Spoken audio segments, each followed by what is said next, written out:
প্রথম কন্ডিশন হলো কাপড়ের ব্যবসা বন্ধ করে দিতে হবে। ইয়েস, আমারও গুড অফারই মনে হয়েছে। এত কথা কেন বলছেন এটা? আজকের পিচটা খুবই ইন্টারেস্টিং, কারণ উনি একই সাথে দুইটা বিজনেসের জন্য ফান্ডিং চাইতে এসেছেন, একটা খাবারের এবং আরেকটা জামা কাপড়ের। দুইটাই খুব কমন ব্যবসা, বাট উনার অ্যাঙ্গেলটা খুবই ইন্টারেস্টিং দুইটা ব্যবসার জন্যই। শাহজাদি আপু ছিল স্পেশাল নিডসের টিচার, এবং উনি যখন স্পেশাল নিডসের বাচ্চাদের নিয়ে কাজ করতো তখন ওই বাচ্চাদের বাবা মারা উনাকে বলতো যে আপু আপনি তো আমাদের রেকমেন্ড করতেছেন বিভিন্ন খাবার খাইতে, এই খাবারটা আবার আমরা কোথায় পাবো? ওইখান থেকে উনি প্রবলেমটা আইডেন্টিফাই করে যে হ্যাঁ আসলেই তো এরকম খাবারের তো কোনো সলিউশন নাই, এবং ওইটারই আরো অনেক রিফাইন্ড ভার্সন হইলো উনার খাবারের বিজনেসটা। 2019 সালে উনি চাকরি ছেড়ে দেয় এবং ফুল টাইম শুরু করে উনার এই দুইটা ব্যবসা। বাকি বিস্তারিত আপনারা এই পিচের ভিতরে দেখতে পারবেন। চলুন শুরু করা যাক। ওকে আপু, আপনি কি দুইটা বিজনেসের জন্যই ইনভেস্টমেন্ট চাচ্ছেন? ডাইনিং উইথ সাজেদা এবং এস ক্লোজেট দুইটার জন্যই? জি, কত টাকা লাগবে এবং বদলে? 5 লাখ আমি বলেছিলাম। 5 লাখ ফর কতটুকু ইকুইটি? 5%। সো দুইটা বিজনেসকে আমরা যদি কম্বাইন করি এই পুরা জিনিসটার 5%, 5 লাখ এরকম ভেবেছেন? জি জি, একটু যদি আমি একটু ক্লিয়ার হয়ে নিচ্ছি, ডোনোটা একসাথে রান হচ্ছে একটা নামে নাকি সেপারেট বিজনেস? সেপারেট নামে। Separate business, separate channel. আচ্ছা, ওকে। আমি যে জিনিসটা জিজ্ঞেস করতাম আপু সেটা হলো খাবারের বিজনেসটা যেভাবে আসলো যে স্পেশাল নিডস এর বাচ্চারা আছে তাদের খাবার ওইভাবে, এস ক্লোজেটের অ্যাঙ্গেলটাও কি ওইটা যে স্পেশাল নিডের বাচ্চাদের কি স্পেশাল কাপড়ও পরতে এরকম কোনো ব্যাপার আছে? না, ওটা না। কিন্তু হচ্ছে গিয়ে আমাদের হচ্ছে প্রত্যেকেরই ফিজিক্যালি আসলে আমাদের কিছু সেন্সিটিভিটি থাকে।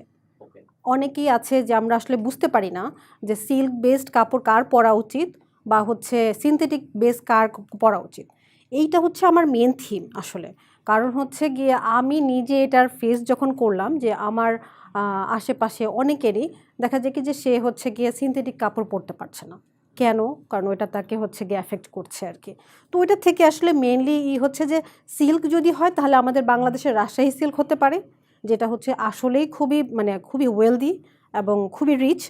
আর পচা সিল্ক না, যেটাতে অনেক বেশি পলিস্টার থাকে সেটা না। আপু এটা আপনি আইডেন্টিফাই করছেন কিভাবে? আমি হচ্ছে 1 বছর একটা ক্লদিং এর সাথে কাজ করে বলতে পারেন ফেলোশিপ করেছি। আচ্ছা, আমি একটু খুবই interested with left over fabric নিয়ে, যেহেতু আমি গার্মেন্টস লাইনে আছি, আমাদের প্রচুর গার্মেন্টস ওয়েস্ট হয়। সো আপনি যদি একটু বলতেন ওই বিজনেস মডেলটা কি সেল করছেন, এক্স্যাক্টলি কি প্রোডাক্ট, কত টাকায়, কিভাবে সোর্স করছেন, ওইটার ব্রেকডাউনটা একটু বলবেন? আমি কি প্রোডাক্ট দেখাতে পারি? হ্যাঁ হ্যাঁ, শিওর শিওর। এইটা হচ্ছে আমাদের দেশি হচ্ছে, এটা হচ্ছে খাদি, যেটা পঞ্চগড়ে এটার হচ্ছে গিয়া আমার সোর্সিং করা হয়। আমি খাদি নিয়ে কাজ করতে চাচ্ছি কারণ এটা খুবই ওয়ার্ম So, একটা cloth। তো এটা কি পুরাটা ওয়েস্ট থেকে বানানো হ্যাঁ, নাকি? waste। ওয়েস্ট বলতে আপনি এক্স্যাক্টলি কি বলতেছেন? ওয়েস্ট কি মানে মার্কেটের যেসব ওয়েস্টেড ফ্যাব্রিক, নাকি কোথা থেকে এটা সোর্স? হচ্ছে জুট, যেগুলো হচ্ছে গার্মেন্টস এর জুট। গার্মেন্টস এর jute. So let's say garments এর জুট, এটা বানাতে কত কেজি জুট লেগেছে? এটা তো আমি অনেকগুলা কাপড় তৈরি করেছি। এটাতে আমার প্রায় 45 কেজির মতোরও বেশি, আরো বেশি হচ্ছে। এটা কি এটার ব্রেকডাউনটা একটু বলবেন? ধরেন আমার গার্মেন্টসে এখন 10 কেজি জুট বা একটা নাম্বার যদি বলতেন তাহলে আমার জন্য ইজি হতো। সো এটা কত টাকায় সেল করছেন? এইটা হচ্ছে 500। 500 টাকায়। আর এটা বানাতে কিরকম টাকা খরচ হচ্ছে? এটা আসলে আমার গজ পড়েছে প্রায় 375 টাকা, আর এটার হচ্ছে মেকিং এ পড়েছে 40 টাকা। 40 টাকা মেকিং এ পড়েছে।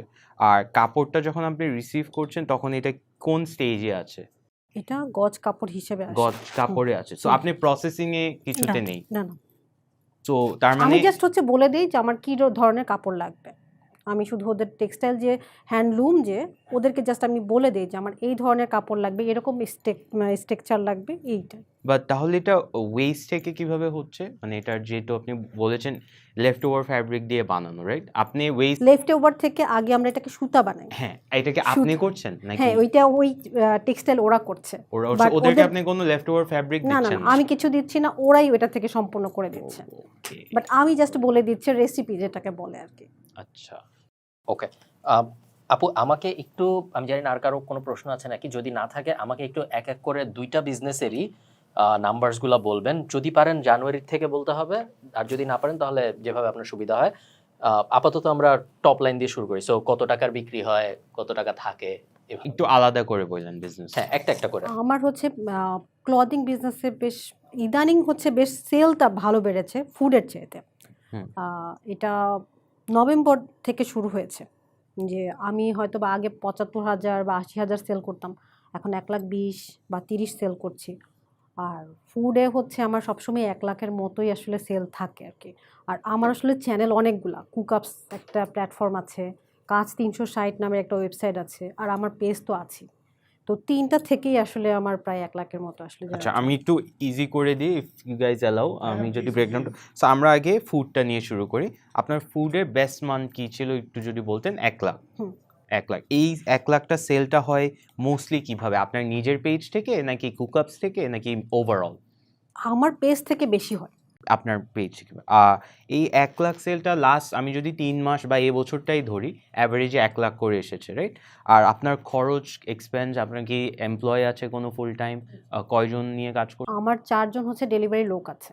৪ জন ডেলিভারি লোক আছে। অ্যাভারেজ স্যালারি আমরা ওদের এভারেজ স্যালারি ৬,০০০। ৬,০০০, সো ২৪,০০০ ধরতে পারি অ্যাভারেজ স্যালারি। এই যে ১,০০,০০০টা সেল হয়েছে, এখানে আপনার কিরকম একটু কস্ট ব্রেকডাউনটা দিতে আমার পারবেন? কস্ট ব্রেকডাউন প্রতি মাসেই ৬৫-৬০ থাকে। ৬০,০০০ টাকা আপনার খরচ আছে। এটা কি আপনি বাসা থেকে করছেন? বাসা থেকে করছেন। আপু একটু অ্যাড করে ওর সাথে ফুডেরটার মধ্যে আমরা যেটা দেখলাম অনেক সুন্দর করে এটা প্রিপেয়ার করা, অনেক টাইপের ভ্যারাইটি টাইপের আছে। হ্যাঁ, সো আমাকে কি একটু বলতে পারবেন যে কোন জিনিসগুলা সবচেয়ে ভালো চালু যাচ্ছে বা কোনটার ডিমান্ডটা সবচেয়ে বেশি? কারণ অনেক টাইপের আপনি দেখা যাচ্ছে অনেক কিছুই করেন, অনেক কিছু পারেন। হ্যাঁ, কারণ হচ্ছে প্রতি বছরে আমাদের বেশ কয়েকটা সিজন থাকে এবং তখন মেনুগুলো চেঞ্জ করতে হয়। আচ্ছা, কারণ একই মেনু দিয়ে আমি পহেলা বৈশাখ পালন করতে পারবো না, ইফতার রোজা পালন করতে পারবো না, এবং কোভিডের সময় আমাকে পুরা মানে সব ভেঙে চুরে ভাত আইটেমে নিয়ে আসতে হয়েছে, কারণ মানুষ অনেক বেশি হসপিটালাইজড এবং তারা কোনোভাবেই এইসব রিচ ফুড টুচ ফুড খাবে না, ফ্যান্সি ফুডও না, দে নিড ভাত ডাল। তখন আমাকে পুরা মেনুটাকে চেঞ্জ করে ভাত মাছ এইসব করা লাগছে। আমি হসপিটালে তখন সার্ভিস দিয়েছি। ডাইনিং উইথ সাজেদা কি কোনো রেস্টুরেন্ট? আমি সরি, আমি না, বুঝতে না, পারিনি। না। এটা শুধু আপনার বাসার থেকে ডেলিভারি যাচ্ছে মানুষের কাছে। এবং কুকআপস জিনিসটা কি? কুকআপস হচ্ছে একটা প্ল্যাটফর্ম যেখানে আপনি অনবোর্ড হোমমেড হয়ে ফুড আপনি পাবেন। তো এখানে কত বড় একটা টাইম যায় খাবার উপর ডিপেন্ড করে? এটা আসলে ডিপেন্ড করে আপনি কি খাবার আমার কাছে অর্ডার করছেন। আসলে আমি ২ ঘন্টার মধ্যেও খাবার প্রিপেয়ার করি, কারণ কুকআপসের বেশ কিছু সেগমেন্ট আছে যে আপনি এক্সপ্রেস অর্ডার নিতে পারবেন কিনা, সেটা হচ্ছে 30 মিনিটে। যেমন সালাদ আইটেম আমি 30 মিনিটে দিই। তারপর হচ্ছে যদি 2 ঘন্টা, যেমন ক্রেপ আইটেমটা হচ্ছে 2 ঘন্টায় সার্ভিস দেওয়া যায়। আবার আপনি যদি বলেন পিঠা, তখন আবার আমি 6 আওয়ার নেই। আর যদি এমন হয় যে পরের দিন আপনি খাবারটা নেবেন, তাহলে আগের দিন আপনি খাবারটা প্লেস করে রাখলে ওটাতে আমি 12 ঘন্টা সময় আর কি ওখানে লেখা থাকে যে 12 ঘন্টা আগে প্লেস করতে হবে। তাহলে আপু আপনি র ম্যাটেরিয়ালের ডিমান্ডটা কিভাবে বুঝতেছেন? কোনো ট্রেন্ড ফলো করছেন বা কোথা থেকে সোর্স করছেন এইগুলো আমি হেলদি যেহেতু? প্রথম তো আসলে বুঝতাম না, এখন যেমন হচ্ছে গিয়ে আমার মেন মার্কেটই হচ্ছে ডিসিসি। ওখান থেকে আমি বেশিরভাগ র ম্যাটেরিয়ালগুলো নিই, কারণ আমার যে ম্যাটেরিয়ালগুলো ওগুলো এখান থেকেই পাওয়া যায়।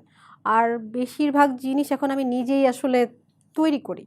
লাইক বিরিয়ানি মশলাটা আমি নিজেই তৈরি করি, আমন্ড ফ্লাওয়ারটা নিজেই করে ফেলি, কারণ অনেক সময় আসলাম দেখে ডিসিসিতে সেটা পাচ্ছি না, এবং এটা কোভিডের সময় অনেক বেশি হয়েছে, হ্যাঁ, সাপ্লাই নিয়ে ঝামেলা হয়। সাপ্লাই নিয়ে অনেক ঝামেলা হয়।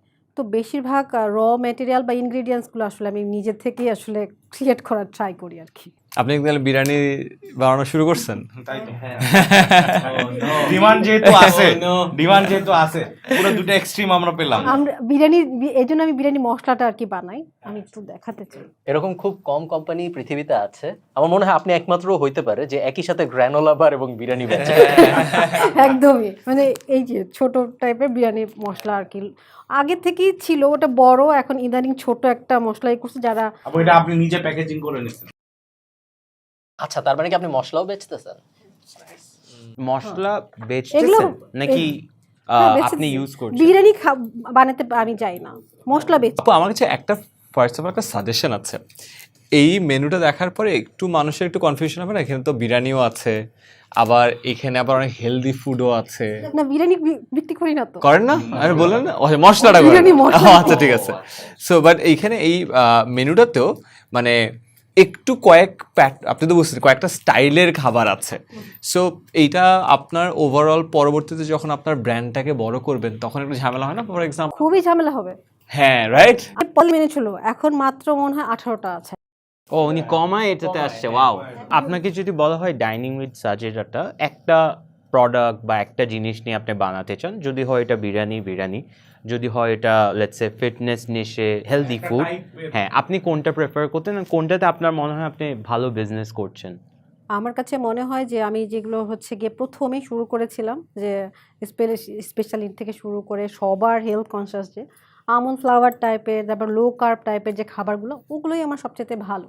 এটা খুব ভালো অ্যাঙ্গেল আপু, এই যে আপনি প্রথম যে চাকরিটার রেগেটাকে ছেড়ে দিলেন, স্পেশাল নিডসের ওইটার জন্য কাজ করতে আছেন, এটা কিন্তু খুব ভালো একটা অ্যাঙ্গেল একটা বিজনেসকে স্কেল করার জন্য। আমার মনে হয় এটা তো আপুই ভালো বুঝে ওনার ডিমান্ড কিরকম, কারণ ডিসিসি থেকে প্রতিদিন আপনার সাথে শেফ আছে মানে হেল্প করার জন্য, আমার assistant ডিসিসি থেকে শপিং করে এখানে যেটা হয় ওয়েস্টেজ অনেক বেশি হয়, স্পেশালি কাঁচা বাজার যেগুলা যতই ফ্রিজে রাখো এগুলো পরে if you are trying to sell healthy food, ওটা পরের দিন এটা আর হেলদি থাকে না, মানে এটা খুব ঝামেলা, ওয়েস্টেজও অনেক বেড়ে যায়, বাসা থেকে স্কেল করাটাও খুব ঝামেলা। এই কারণে আমি যেটা আমার ছিল ফ্লপ বিজনেস, আমি একজন ব্যর্থ, আপনি ভালো করছেন মাশাআল্লাহ, আমার 4টার বেশি আমি আইটেম রাখতে পারিনি, কারণ ওই 4টার মধ্যে আমি জানতাম একটা কম যায়, কারণ ওই একটা কম ফেলে দিলে আর নাই আমার কাছে আইটেম। কিন্তু এই জিনিসটা খুবই চ্যালেঞ্জিং, নিজের বানানো বাবুগুলা কোনটা কোনটা বাদ এটা থাকবে। সো আমার মনে হয় যে এটা আপনি ভালো বলতে পারবেন, তাহলে আমাদের জন্য একটু ইজি হতো আর কি। মানে আপনার ওই যে সবচেয়ে টপ সেলার কি বললেন আপু? Almond flower crepe, chicken crepe. Chicken crepe, হ্যাঁ। আচ্ছা। আমি জাস্ট বলছি হাইপোথেটিক্যালি চিন্তা করেন যে এটা কি এমন হইতে পারে যে আপনি শুধুমাত্র আমন্ড ফ্লাওয়ার চিকেন ক্রেপ বেচেন এবং এইটা মানুষ যারাই কিনে তারাই আপনার ফ্যান হয়ে যায়, রিপিট কাস্টমার অনেক হাই, এবং আপনি জানেন প্রতিদিন আপনার কাছে 50টা অর্ডার আসবে, এবং আপনার তাহলে এত কিছু কেনাও লাগে না, ওই মেনুটা বানানোর জন্য যেই কয়টা ইনগ্রিডিয়েন্ট লাগে ওইটাই রাখবেন এবং আপনি 50টা বানিয়ে থাকবেন, তাহলে আপনার ব্যবসা কি আরেকটু বড় হইতো না? অ্যান্ড ব্র্যান্ডিং করাটাও ইজিয়ার হবে না? কিন্তু দেখা যায় কি মানুষ আসলে ভ্যারাইটি চায়, আচ্ছা। দ্যাটস ওয়াই হচ্ছে ওই 35টা থেকে এখনো 18টাতে আসছে। Okay. এবং এখন যেগুলো আছে সবগুলোই 5 স্টার খাবার, ওকে যে এখন যেগুলো আছে সেগুলোর মধ্যে আসলে কাটছাট করা যায় না। ওকে ওকে আর এইটার মধ্যে কয়েকটা ভাগ আছে, যেমন হচ্ছে যে এখন পহেলা বৈশাখ সবাই আচার খুঁজতেছে, হ্যাঁ আর আমি এমনিতে ঢাকা শহরে কদবেল আপা নামে পরিচিত। আচ্ছা আমার কদবেলের আচার ছিল 18 সালের সবচেয়ে হাইপ একটা হচ্ছে আচার, ওকে যেটা মানে আমাকে দেখে নকল করছে অনেকেই, হ্যাঁ তার এবং আমার কাছ থেকে খেয়ে খেয়ে তারা হচ্ছে কদবেলের আচার বানাইছে, হ্যাঁ বাট কেউ এখন আমি প্রাউডলি বলতে পারি এখন কেউ বিট করতে পারে না। আপু একটু আপনার পার্সোনাল প্রোফাইলের নাম্বারসগুলো বলতে পারবেন, কত ফলোয়িং বা ভিউ আমার কেমন? ফুড পেজে আছে হচ্ছে 19,000-এর মতো, আর ক্লদিং এ 5,000 প্লাস। ওকে, দুইটার মধ্যে কি ফুডটা বড় বিজনেস? হ্যাঁ, ওকে, কিন্তু ক্লদিংটা লেটলি মনে হয় বুম করছে অনেক বেশি। এটা কি ঈদের কারণে? না এটা ঈদের কারণে কিনা আমি জানি না, আমার কাছে মনে হয় যেটা আগে যে কাজটা করতাম সেটা শুধু প্রি অর্ডার নিয়ে কাজ করতাম। এগুলো কিন্তু আপু আমি তো অত কাপড় বুঝি না, বাট এগুলো সবই অনেক সুন্দর, ঠিক আছে? তো এগুলো যদি আমি সামনে দেখতাম তাহলে হয়তো আমি কিনতাম। আপু আপনাকে যদি কেউ বলে ক্লোদিং ফুড বিজনেসটা বন্ধ করে জাস্ট ক্লোদিং এ ফোকাস করতে, আপনি কি করবেন? এবং উল্টাটাও বললেন, যদি কেউ বলে যে হ্যাঁ ক্লোদিংটা করবো, কি করলে? মানে কেন করবো না, এটার পাশাপাশি যেটা করব, যদি ফুড বিজনেস বন্ধ করতে হয় তাহলে ফুড ফটোগ্রাফি বন্ধ করব না, ফুড প্যাকেজিং নিয়ে একটা ট্রেনিং দেওয়ার চেষ্টা করব। বাংলাদেশের উদ্যোক্তারা প্যাকেজিং এ মোটেও হচ্ছে গিয়ে যত্নশীল না। আপু একটু আমি কনফিউজ, ফটোগ্রাফি প্যাকেজিং এটা এটা এটা কি এতক্ষণ বলা হয়েছিল? না সে এটাও করে না আর কি। না উনি ফটোগ্রাফি উনি করেন, ওটা আপনার একটা স্কিলস। প্যাকেজিং এর মধ্যে আমরা এগুলাও ইয়ে করতে পারি, এটা তো আপনারই পুরো ইয়া করা ডিজাইন। জি জি, তো হচ্ছে যদি ফুড বিজনেস ছাড়তে হয় তাহলে ওইটা করব আর কি, খাবার না ছাড়তে পারবেন, বানায় বাট অন্য কোনো কিছু করব, কিন্তু খাবার রিলেটেড মানে অ্যাডভাইস আসলে দিয়েই যাব। মানে আপনার প্যাশনটা ওইদিকে আছে যে একটা খাবার, এটা আসলে একটা ভালো। আমিন মনে মনে চাচ্ছে যে আপনি খাবারের দিকে না থাকেন, যেহেতু ওর ও কাপড়ের কাপড় চোপড়ের দিকে, জিনিস আছে, না so না, ওইদিকে এটা নিতে চাচ্ছে। আমার জন্য কিছু করেন না, এটা আনফেয়ার হবে। আই থিংক আপনার কারোর জন্য কিছু করতে চাই না। হ্যাঁ, that's the spirit, that's the spirit, yes yes. আপু আমি যদি কিছু না মনে করেন, অন্যরা প্রশ্ন করতে পারেন আর কি প্রোডাক্ট আছে যেটা লেফট ওভার ফ্যাব্রিক দিয়ে আপু, বানানো? আপনি যত বেশি জিনিস দেখাইতে পারেন তত আসলে ভালো। আপু আমি যেটা জিজ্ঞেস করতাম সেটা হলো আপনার সাথে আমার এতক্ষণ কথা বলে যেটা মনে হয়েছে সাজেদা আপু, সেটা হলো আপনার মধ্যে এন্টারপ্রেনারিয়াল স্পিরিট একটু বেশি হওয়ার কারণে আপনাকে মানুষ, আপনি নিজে আপনার যেটা মনে হয়েছে দেখে যে হয় একটা ফেসবুক অ্যাড দেখছি, এটা তো আমিও পারি, এটা করি আমি কালকের থেকে, অথবা আপনাকে কোনো এক কাস্টমার ফেসবুকে মেসেজ পাঠায় বলছে যে এটা নাই, আপনি বিরিয়ানি বেচেন না, আপনি বলছেন "হ্যাঁ, বেচি না তো কি হয়েছে, কালকে থেকে বেচবো"। এভাবে করতে করতে আপনার প্রোডাক্ট লাইন এবং বিজনেসেস এত ডাইভার্স হয়ে গেছে যে ফুড ফটোগ্রাফি আছে, প্যাকেজ ফুড আছে, মশলা আছে, আবার আপনি মিষ্টি বানাচ্ছেন, আবার আপনি বোরহানিও বানাচ্ছেন। ফুড নিয়ে টিচিংও মনে হয় একটা কিছু আছে। হ্যাঁ, এবং আপনি এই যে ওয়েস্টেজ দিয়ে কাপড় বানাচ্ছেন। সো এতে কি মনে হয় আপনার কোনো ক্ষতি হয়েছে যে, এবং একটা থাকলে আরো অনেক গ্রো করতে পারতো, কোনো ধরনের মনে হয় যে সময় সেগ্রিগেট করার কারণে আসলে লং টার্মে লস হচ্ছে? কিছুটা তো হয়েছেই। ওকে, কিরকম লস হচ্ছে মনে হয়? যদি আপনি কিছু না করে শুধু খাবার বেচতেন তাহলে কি এইটা আমরা 1 লাখ পার মান্থে না থেকে 15 লাখ পার মান্থে যাইতো? ওকে, তাহলে এটা করেন নাই কেন? করি নাই কারণ এরকম হয়েছে যে হচ্ছে ফুড মানে মাঝখানে মানুষ অনলাইন থেকে ঠাপ করে কেনা কমে দিছে। তখন আমার সেল যখন হচ্ছে ডাউন হলো, হঠাৎ করে দেখি কি মানে কাপড়ের পেজে লোকজনের খুব ডিমান্ড, আপু প্রি অর্ডার নিয়ে কাজ বানান, একটু প্রোডাকশনে যান। এটা আমার জন্য একটা ভুল হয়েছে আমি জানি, কিন্তু আবার লাভও হয়েছে। চট করে একটা মানুষ কাপড়ের দেখে ইনবক্স করতেছে, এটা আমি নিতে চাই, সাথে সাথে আমি তাকে দিতে পারতেছি। আর প্রি অর্ডারে যেটা হয় কি লাস্ট মোমেন্টে মানুষের যখন মুড সুইং হয়, আমি নিব না, এটার চেয়েতে ভয়ঙ্কর কিছু আর হতেই পারে না আমাদের ছোট বিজনেসে। আমার কাছে মনে হয় আপু আপনার লাইফটা অনেক সহজ হবে যদি আপনি এই যে এতগুলো এসকিউ নিয়ে কাজ করতেছেন না, জি। মানে এতগুলো প্রোডাক্ট নিয়ে কাজ করতেছেন, এইগুলোকে যদি আপনি একটু কমান তাহলে যেটা হয়, আপনি তো দিন শেষে একজন, তাই না? আপনি যতগুলো প্রোডাক্টে ভাগ হয়ে যাচ্ছেন, প্রতিটা প্রোডাক্ট কিন্তু আপনার অ্যাটেনশনের খুব ক্ষুদ্র একটা অংশ পাচ্ছে, অবভিয়াসলি। এবং এটার কারণে ওই প্রোডাক্টটার যে যত্নটা দরকার ওই যত্নটা পাচ্ছে না, যে ফোকাসটা পাওয়া দরকার ফোকাসটা পাচ্ছে না, এবং দিন শেষে ওই প্রোডাক্টটা যে মানুষের কাছে পৌঁছানোর জন্য তো এফর্ট দিতে হবে, রাইট? আপনি যে মার্কেটিংয়ের কথাটা বললেন, কিছু জায়গায় টাকা খরচ করে করতে হয়, কিছু জায়গায় নিজে শ্রম দিয়ে করতে হয়, ওটাও কিন্তু পাচ্ছে না। এটার ফলে আপনার প্রোডাক্টটা বা আপনার বিজনেসে যখন মানুষ দেখছে, তখন অনেকগুলো জিনিসের মাঝখানে কোর ব্র্যান্ডটা হারায় যাচ্ছে।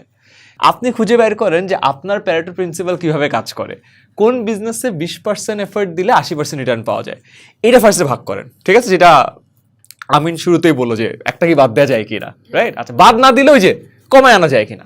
দ্বিতীয়ত, এরপর যে একটা পাইলেন, ওই একটাকেও আরেকটু ছোট করা যায় কিনা। যেমন যে প্রোডাক্ট তৈরি করে তার কাছে যেটা ভাইয়া বললো, রাফায়েত ভাই, যেটা তার নিজের বাচ্চার মতো লাগে, এটাকে কেটে ফেলা খুব কঠিন, রাইট? 18টা প্রোডাক্ট আপনি বলছেন, 18টা এখন একটাও সরানো যাবে না।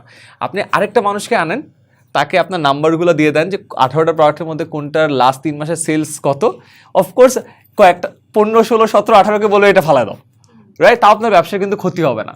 এরকম করে যদি আপনি ছোট করে আনেন, আমার মনে হয় সুবিধা হবে। হ্যাঁ, আমি অলরেডি চিন্তা করেও ফেলছি। আমি ঈদের হ্যাঁ। সময় থেকে চিন্তাও করেছি যে যদি আমার হচ্ছে গিয়ে 2টা বিজনেসের মধ্যে একটা চুজ করতে হয়, তাহলে আমি ক্লদিংটাকে বাদ দিতে চাইবো। কারণ আমিন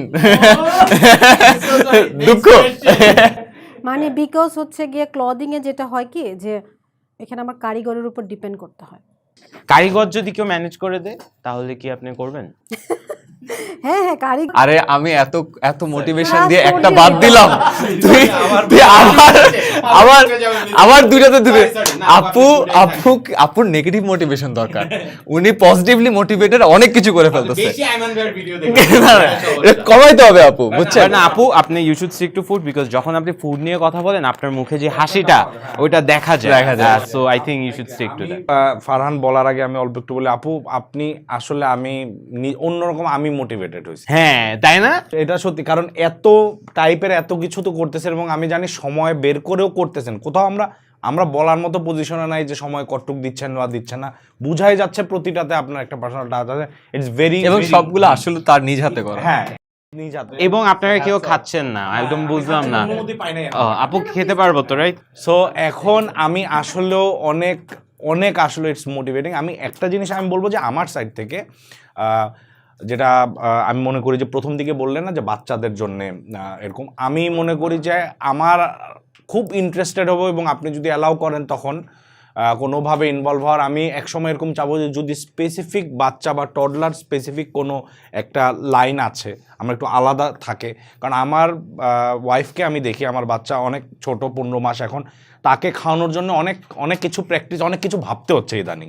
হ্যাঁ, কোনটা তার জন্য ভালো, এবং ইভেন এটাও ডাক্তারের সাথে কথা বলে যে কোন খাবারের মিক্সগুলো তাকে ডেইলি দিলে ওই ওটুক পুষ্টি পাবে যতটুক একটা বাচ্চার পাওয়া দরকার। অনেক কিছু দেখি পারমুটেশন কম্বিনেশন করে।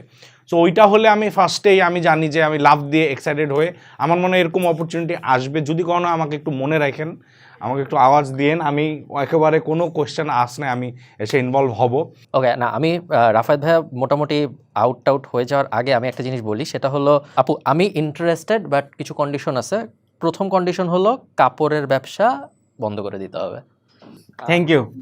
এটা আমি শিওর আমিন হয়তো অন্যরকম একটা অফার দিবে যেটা পুরো উল্টা কন্ডিশন থাকবে, বাট আমার কন্ডিশন হবে এরকম, আমাদের কাপড়ের ব্যবসা পুরো বন্ধ করে দিতে হবে এবং খাবারের বিজনেসটাও আমরা সিম্পলিফাই করে ফোকাস থাকতে হবে। আমাদের ইনিশিয়াল যে ফোকাস ছিল স্পেশাল নিডস, এবং তারপরে আমরা যখন বড় করার কথা ভাববো তখন আমরা ভাববো যারা হেলদি খাবার খুঁজতেছে তাদের।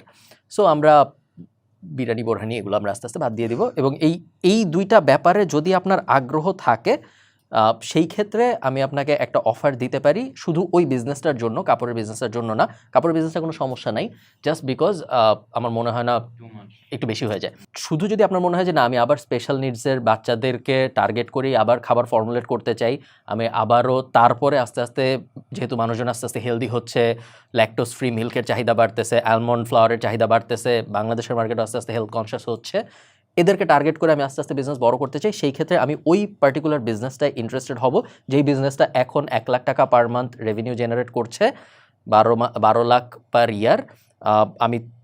আমি ওটার ভ্যালুয়েশন ধরছি 50 লাখ, এবং আমি 5 লাখ দিতে, আপ টু 5 লাখ দিতে রাজি ফর 10%, এবং অন্য কেউ যদি আগ্রহী হয় সে আমার সাথে যোগ দিতে পারে just for food business, but এই কন্ডিশনগুলো মিট করতে হবে আমাদের। আমি একটু উনার হয়ে যদি একটা কোয়েশ্চেন করতে পারি, just to make it easy.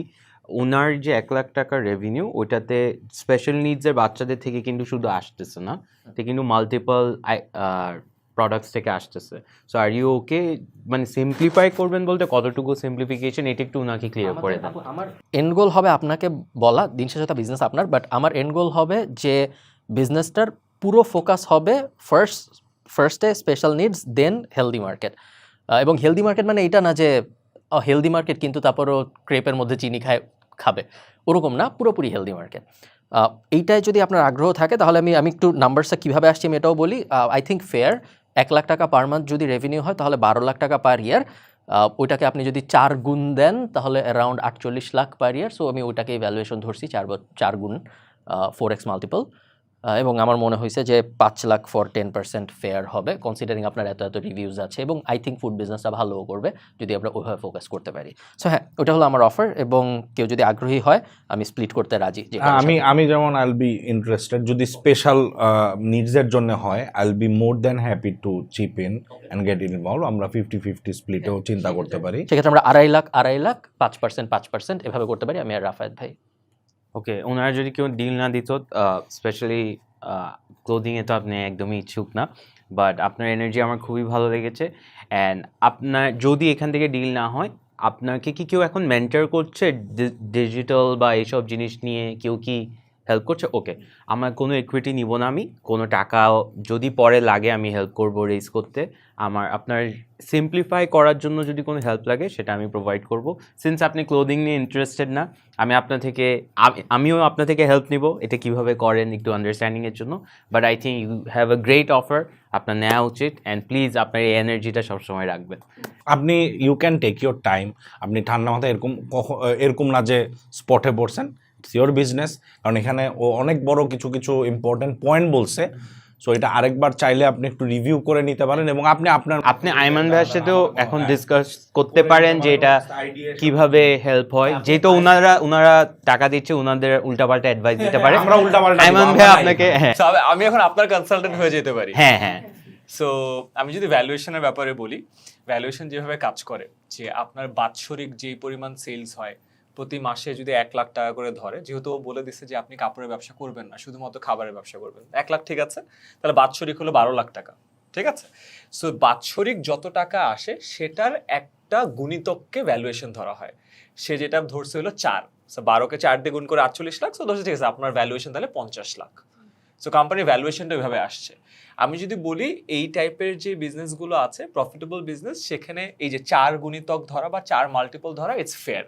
মানে এটা ঠিক বেশি। আছে, বেশি আছে, মানে ফেয়ার বলছি যে এই কারণে যে এটা প্রয়োজন তো ভালোই ধরা আছে। তো আমার মনে হয় ভ্যালুয়েশনের পার্টটা অতটা প্রবলেম না। দ্বিতীয় পয়েন্টে যদি আসি, যে এখন যে টাকাটা দিচ্ছে এই টাকাটার জন্য যে 10% ইকুইটি আপনাকে দিতে হচ্ছে। আপনি 5 লাখ টাকা পাবেন, কিন্তু আপনার ব্যবসার 1/10 তাদের হাতে কিন্তু চলে যাচ্ছে। তার মানে এটার ক্ষতিটা কি, আপনি যখন প্রফিট করবেন 1 লাখ টাকা প্রফিট করলে কিন্তু 10,000 টাকা তাদের পকেটেও যাচ্ছে। আপনি যদি প্রফিট না করেন তাহলে কিন্তু যাচ্ছে না, শুধুমাত্র প্রফিট করলেই যাচ্ছে। তো তারাও চেষ্টা করবে আপনার প্রফিটটা কিভাবে বাড়ানো যায়, কারণ তার প্রফিটটা যত, আপনার প্রফিট যত বাড়বে তাদেরও 1/10 বা 10% তত বাড়বে। এখন আপনি 5 লাখ টাকা নিয়ে আপনার প্রফিটের 10% তাদের সাথে শেয়ার করতে যদি রাজি হন, আমার কাছে মনে হয় it's a good offer. Yes, আমারও গুড অফারই মনে হয়েছে, আমার কাছে ব্যাড অফার। এত কথা কেন বলছেন? এটা আমাকে হেল্প করতে বলছে, আমি ভাবলাম যে আপনাকে একটা জায়গায় ইনফর্ম ডিসিশন জন্য আপনি নেন। আমার একটা জায়গায় আছে যে এখন মানে যে জায়গাগুলোতে যে খাবারগুলো অলরেডি মানে চলছে সেগুলোকে আসলে ধাপ করে স্টপ করা যায় না। আমার মনে হয় সেটা তাদের অতটা ইয়ে না, তারা যেমন ভাবছে ধরেন যে যে ক্লোদিংটা বন্ধ করলে আই থিঙ্ক না, গুড স্টার্ট, রাইট? ওইটা তো মাস্ট, উনি বলতেছে আরো ন্যারো ডাউন করতে হবে। কাপড়ের যেটা সেটা হচ্ছে যে স্টকটাকে আউট করতে হবে, তা তো অবশ্যই। আউট করে তারপরে ওটাকে আস্তে করে উই full stock দিতে হবে। আমাদের একটা প্রপার ডিসকাশন করে একটা প্রপার রোডম্যাপ করতে হবে, যে আপনারই তো এখানে সব, আপনার একটা প্ল্যান করতে হবে যে এই কয়টা কাপড়, এই কয়টা, এরকম অনেক কিছু আলাপের বিষয় আছে। এটা তো আমরা জাস্ট এখানে একটা আধা ঘন্টার মধ্যে যে আলাপ করা যায় করলাম, এটা তো কয়েক দিনের আলাপ করতে হবে। It's your baby at that. হ্যাঁ, এটা হচ্ছে যে আপনি তৈরি আপনার। করছেন। আমি একটু যদি আপনার জন্য একটু সিম্পল করে দিই, যদি আপনি চান, নাকি আপনি ক্লিয়ার? আপনি কি ক্লিয়ার হ্যাঁ, হয়েছে? please বলেন। আচ্ছা, ওকে। একটা হচ্ছে আপনার যে ক্লোদিং এর ব্যবসা, এটা অফ করতে হবে। তার মানে এই না যে টাকা দেওয়ার সাথে সাথে অফ। আপনার স্টক ক্লিয়ার করবেন, অল্প টাকায় সেল করবেন, বেশি টাকায়, এটা অফ হলো। এরপর আপনি ফুডে আস্তে আস্তে ধরেন আপনারটা এখন 30টা আইটেম, হয়তো ওনারা বলবে ঠিক আছে আমরা টপ 20টা নিয়ে কাজ করি। ওনারা এটা বলবে না যে না শুধু একটা। তো এইভাবে সিম্পলিফাই করে ফেলবে, রাইট? আমাদের টার্গেট হচ্ছে কি কিভাবে বিজনেসটাকে আরো বেশি প্রফিটেবল করা যায়। আমাদের যেখানে লাভ, আপনার গ্রো করা মানে আমাদের আলটিমেটলি বেনিফিটটা বাড়া, একটা সাকসেসফুল। সো ওইটা বিজনেসটাকে শ্রিঙ্ক করা টার্গেট না, ফোকাস কোনো একটা জায়গায় বাড়ায় কিভাবে আরো বড় করা যায়, যেটা নিয়ে অবভিয়াসলি আমাদের আরো আলাপ হতেই পারে, কারণ এখানে তো কিছু এবং শর্ত আই থিঙ্ক আছে। আমি আপনাকে হেল্প করতে পারবো। আপনি যেটা বললেন আপনার একটা সমস্যা ছিল যে ঢাকার অনেক মানুষ জানে না, ক্যান্টনমেন্টের কথা বললেন, বাইরের কথা বললেন। আই থিঙ্ক আমাদের মিডিয়া বাইংয়ে এখন যেহেতু অনেক দিনের এক্সপিরিয়েন্স, প্রায় 12 বছর ধরে আমি এই জিনিস করতেছি, সো আশা করছি আমি আপনাকে ওই দিকে অনেক হেল্প করতে পারবো, যাতে করে আমরা মানুষকে অ্যাটলিস্ট অ্যাওয়্যার করতে পারি যে এরকম একটা জিনিস আছে, আপনাদের যদি লাগে তাহলে আপনি এখানে আসতে পারেন। 10% না? সো হ্যাঁ, এইটাই আমার এবং রাফায়েত ভাইয়ের যৌথ অফার তাহলে এটা, যে 5 লাখ ফর 10%। বাকি সব কিছু আমরা কিভাবে স্লোলি এটা বাদ দেওয়া যায়, ধরেন হয়তো 6 মাস লাগবে আমাদের এটা পুরোটা অফ করতে, তারপরে কিছুদিন লাগবে আমাদের ফুড বিজনেসটা একটু রিশাফল করতে, বাকি সব কিছুই আই থিঙ্ক ওয়ার্কেবল যদি এটায় আপনি রাজি থাকেন। আপনার যদি কোনো কাউন্টার থাকে আপনি বলতে পারেন, কোনো সমস্যা নেই। না, আই হ্যাভ নাথিং। না, আমার কিছু বলার নাই আসলে। মানে আমি এমনিতেও আসলে স্লো ডাউনটা ওটা করতেই চাচ্ছিলাম, আর ফুড বিজনেসটা আমার মাদার বিজনেস। মানে এই বুঝা গেছে আপনার হাসি দেখে। তাহলে তো আপনি জিতছেন, এটা তো বিসমিল্লাহ। তাহলে কি আমরা ডিল কনফার্ম? হ্যাঁ, ইয়েস, ইয়ে, লেটস গো, কংগ্রাচুলেশন। কেমন লাগতেছে আপু 10% হারায়? না না না, ওই জোক করলাম। ভালো ভালো, আপনার জন্য হোপফুলি। তো বেশি তো ব্যাংক চাই। Oh man, I love her energy.